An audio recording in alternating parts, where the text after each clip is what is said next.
Hello all, I'm Dr. Veena, counseling psychologist and joint secretary of IAPS. Today's session focuses on the distinction between morals and ethics and how these two shape the integrity, responsibility, and trustworthiness of our professional practice. Counselors frequently engage with complex human experiences, including distress, trauma, conflict, and change. Each interaction carries a moral dimension as it involves human values, choices, and the well being of individuals. Professional ethics provide a structured framework that guides behavior in these scenarios, ensuring fairness, safety, and justice for all clients. In counseling, it is common for the concepts of ethics and personal morals to overlap. However, they are distinct from one another.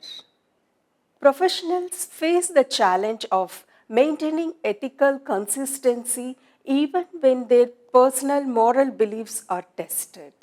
Let us know what is morals and what is ethics. The word is derived from Greek word mos, which means custom, and ethics is also derived from Greek word ethikos, which means character.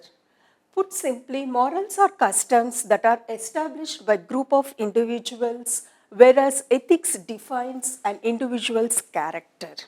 Morals are the social, cultural, and religious beliefs or values of an individual or group that tell us what is right or wrong. They are the rules and standards made by the society and culture which is to be followed by us while deciding what is right. Let us get deeper into that. The personal dimension morality refers to personal or cultural beliefs about right and wrong. It is internal, emotionally grounded, and influenced by your family, faith, and community. A counselor's moral compass might include beliefs such as honesty, fidelity in relationships, or reverence for life. However, morality is subjective and context bound. What one person considers virtuous may appear questionable to another. In counseling, moral subjectivity can become problematic. A counselor who morally disapproves of divorce or alternative sexual orientations may unintentionally project bias, limiting empathy and unconditional positive record. Hence, counselors must be aware of their moral positioning to ensure that their practice remains client centered rather than morally imposed. Branch of philosophy that deals with the principles of individual or group conduct. It is what is good or bad. They are the standards that govern a person's professional practice. For example, we have Indian Academy of Professional Supervisors' own Code of Ethics. Ethics often involves consideration of fairness, honesty, integrity, and respect for others. Ethics serve as the collective conscience of a profession. For counselors, ethical practice involves safeguarding client welfare, maintaining confidentiality, avoiding exploitation, and demonstrating competence. Ethics are publicly enforced and distinguished from private morality. They establish a behavior standard expected from all practitioners regardless of personal beliefs. Collective conscience of a profession. For counselors, ethical practice involves safeguarding client welfare, maintaining confidentiality, avoiding exploitation, and demonstrating competence. Ethics are publicly enforced and distinguished from private morality. They establish a behavior standard expected from all practitioners regardless of personal beliefs. Now let us look the key differences between morals and ethics. Morals deal with what is right or wrong, while ethics deal with what is good or bad. Morals are general guidelines set by society. For example, we all know we should speak the truth. Conversely, ethics are a response to a particular situation. For example, is it ethical to state the truth in a specific problem? And morals are dictated by society, culture, or religion, while ethics are chosen by the person himself which governs his life. To know more, it is important to understand that morality is personal while ethics are professional. Morals come from our upbringing, religion, culture, and individual conscience. Ethics, on the other hand, are rooted in psychology as codified by professional associations and aim to protect clients' welfare.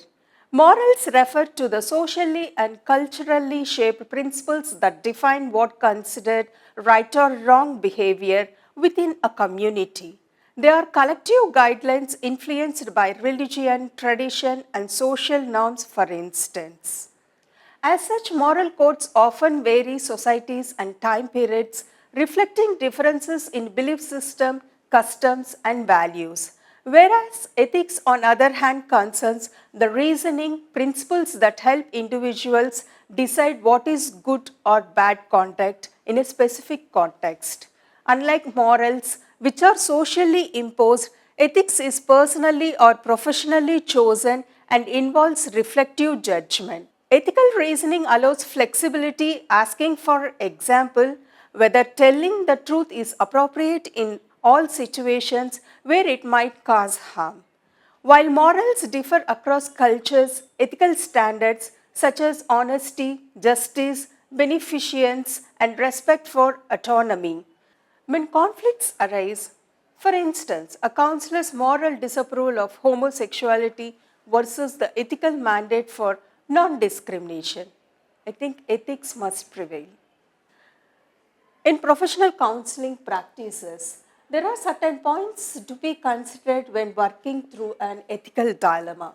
Your own value system, social or community values, legal issues, professional codes, repercussions and consequences. What is the outcome you are looking in for, and who is your priority? In professional counseling practice, ethical dilemmas often arise when personal values, professional duties, and client rights conflict. Practitioners are guided by principles such as compassion, respect for autonomy, and confidentiality. However, these values may clash when issues of client safety or well being come into play.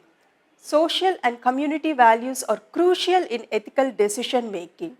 In the Indian context, collective responsibility and family involvement are often highlighted, while professional ethics focus on individual privacy and confidentiality. Navigating these cultural and ethical aspects demand a balanced and sensitive approach. Legal frameworks also influence ethical choices, particularly when there is a duty to protect individuals from self harm or potential danger. Upholding confidentiality while ensuring safety involves careful consideration of legal and moral responsibilities, well as transparent communication with all stakeholders. Professional codes of conduct emphasize the ethical decision making must safeguard both client welfare and public trust. The ultimate goal in resolving ethical dilemmas to promote client well-being through decisions that minimize harm and maximize safety.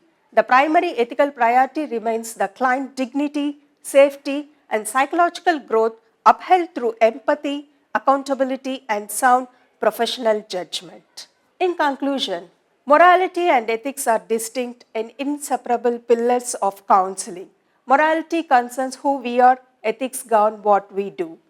Counseling is both a moral and ethical enterprise. Moral because it involves care and compassion, ethical because it demands accountability and justice. Our task as professionals is to integrate these realms with maturity, ensuring that every action reflects integrity, respect, and evidence based responsibility. Morality is personal and value based, ethics is professional and principle based. Ethical decision making requires reflection, consultation, guiding principles.